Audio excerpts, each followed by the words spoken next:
屏幕上这3张照片呢，是我职业照的进化史。第一张是3年前，我花了几百块和一整个下午在影棚里拍摄的。第二张啊是2年前，我用 Midjourney 花了几分钟生成的。第3张就在今年，我用最新的 AI 工具，只用了1分钟，几乎零成本搞定的。看着这3张照片，除了感叹它越来越便宜、越来越省事之外，你有没有一种被时代追在屁股后面的深深焦虑感？回想2023年，当 GPT 刚出来的时候，我们还在嘲笑它像个人工智障，连9.11和9.9哪个数字更大这种小学生数学题都会做错，经常跟我们鸡同鸭讲。但时光飞逝到了2026年的今天，它不仅能表达出答案、做图、剪视频、写代码、做 PPT， 它仿佛进化成了一个无所不能的6边形战士。甚至我和我朋友所在的世界500强和头部大厂已经开始全面推广 AI 工作流，试图实行自动化。这时候，一个极其现实甚至有些惊悚的问题摆在我们面前：如果未来 AI 可以代替我做我现在所有的工作，那我存在的意义到底是什么？今天这期视频，我想和大家聊一聊每一个普通人在 AI 时代下到底该怎么生存。我会分享 AI 时代下的职场会变成什么样， AI 无法完全取代的是什么，它将淘汰谁，又将成就谁，以及每个普通人应该如何生存。如果你是一个上班族、学生，又或者是老板、创业者，那今天的影片呢，你一定要看到最后，因为今天这集全程干货，尤其是第3点，看完绝对会改变你接下来5年的定位、生存和赚钱方式。独家的 AI 全能知识库呢，我也给大家准备好了。那我们开始吧。很多人听到 AI 就很恐惧，甚至我的频道留言区之前就有网友留言说我并不想知道 AI 时代到底应该怎么暴富、怎么赚钱，只想知道普通人应该怎么生存，会不会失业。甚至前段时间连我妈都在说 AI 刷到视频后，人家说什么未来大家都要失业了，那你们这些小青年以后怎么办了啊？以后都是机器人，没有人工作了。我想担心 AI 会抢工作、抢饭碗，是我周围大多数人最大的恐惧吧。那我今天想分享的观点可能会颠覆你的认知。很多人恐惧 AI 是因为他们觉得 AI 像一个入侵者，抢走了我们的工作。但你有没有想过，这或许是人类历史上最大的一次修正。自工业时代以来的200年呢，我们其实一直都在走一条弯路。我们把人变成了机器，为了适应流水线呢，我们必须要求人必须像机器一样精准，像机器一样重复，像机器一样不知疲倦。我们压抑了人的情感，忽视了人的个性，把人变成了一个个标准化的劳动力螺丝钉。哪怕你在顶级金融机构，在世界外抢拿着高薪，本质也是一个高级螺丝钉。而 AI 的出现恰恰是把这段颠倒的历史再颠倒回来。 AI 并没有替代人，它只是替代了那些人被异化为机器的部分。当 AI 接管了那些重复的计算、枯燥的绘画、机械的代码搬砖时，它其实是在对我们说：嘿，这些本来就是机器应该干的活，以前是你受苦了，现在应该交回给我。 AI 的终极使命不是为了让你失业，而是为了让你离职，离开那个作为机器零件的职位，回归那个作为创造者的身份。当智力成本归零，稀缺的将是人性本身。而 AI 的一切知识来源，其实都来源于这个世界上现有的资料库、数据库。哪怕 AI 会创新，也是根据现有数据总结出来的规律来更新迭代。但是人类是这个世界上最大的变量，因为只有人类具有创新。2000年前，当世界上的人们还在用马车作为交通工具时，谁会想到几百年后的今天会出现在天上飞的铁鸟，在地上轰鸣的快车？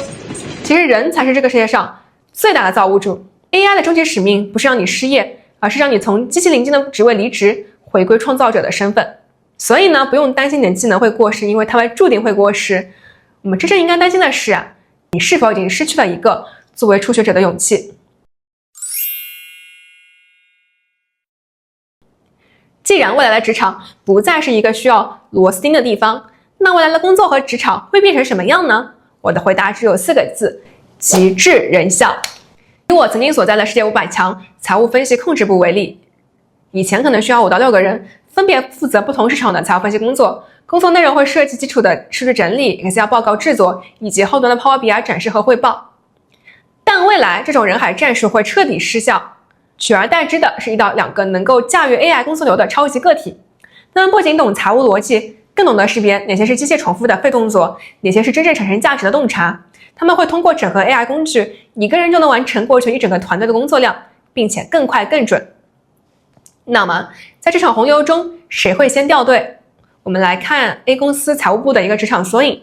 这里呢有3个下属，下属 A 是职场苦力，每天干最累最杂的活，像头老黄牛一样苦不堪言。而下属 B 呢是汇报专家，老板眼里的红人，精通 PPT 文学，他知道怎么把一份功劳讲成10分，手里攥着向上的社交资源。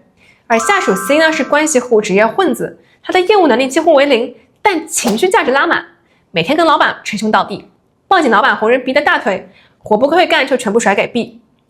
那你觉得这群人里面谁会最先被淘汰？很多人会觉得是新人 A， 但真相是第一批被淘汰出局的是 C 这种职业混子。因为当 AI 把业务透明化，靠信息差和混关系生存的成本会变得极高。紧接着呢是没有学会转型的 A 和 B。如果说 A 只满足于当一颗低效的螺丝钉，而 B 只满足于做华而不实的汇报，他们都会被那个会用 AI 的财务降为打击。甚至连那些只懂管理不懂业务实操的老板，也会在 AI 时代较本自销的洪流下被无情淘汰。未来不带兵打仗的将军，最先失去战场。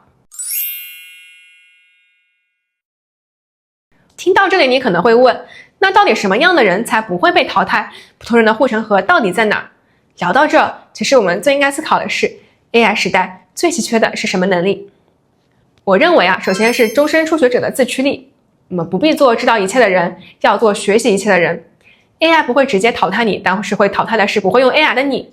过去一项技能可能吃一辈子，但现在的技能迭代极快。这是世界经济论坛2026年报告给出的冷酷现实。以前的一项硬技能的保鲜期是10年，但随着 A 阵的智能体的介入，这个数字缩短到了惊人的2.5年。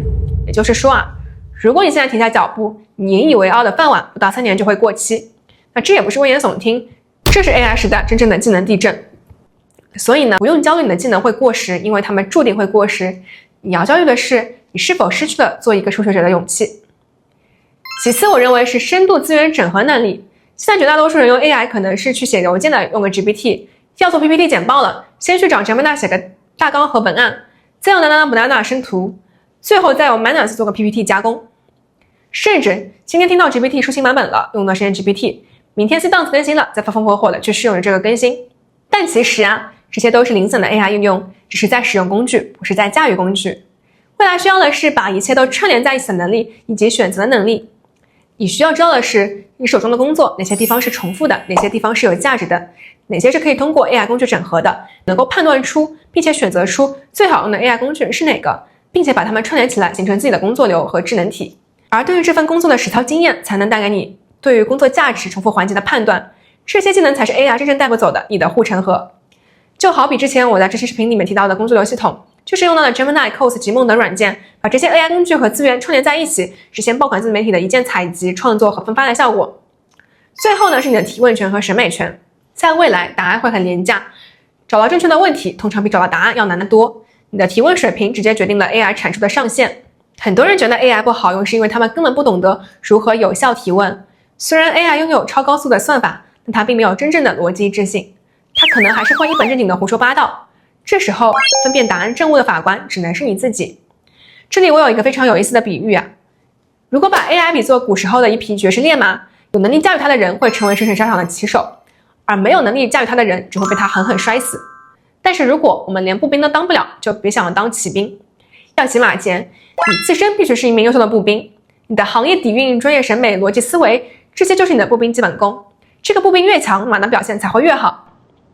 甚至你还要学会挑马，因为不同的 AI 有不同的脾气和长处，选不对马就想给一个不讲道理的老板打工，哪怕你有通天的本事也发挥不出来。在这个时代，选对你的 AI 工具和努力工作一样重要。种一棵树最好的时间是10年前，其次是现在。如果你还没有找到那匹适合自己的马，或者不知道该怎么训练自己的步兵基本功，别担心，我整理的这份 AI 全能知识库就是你的新兵训练手册，里面包含了我看完哈佛、谷歌、文达、OpenAI 等顶级名校和教授课程后整理的 AI 技能能力模型。我会按照从入门到进阶的顺序罗列课程，并且整理了我自己看完后的学习笔记。不需要编程基础，只需要跟着这个路线走，你就能在2026年系统性的搞懂 AI。所有的课程链接和学习路径呢，我给大家整理好了。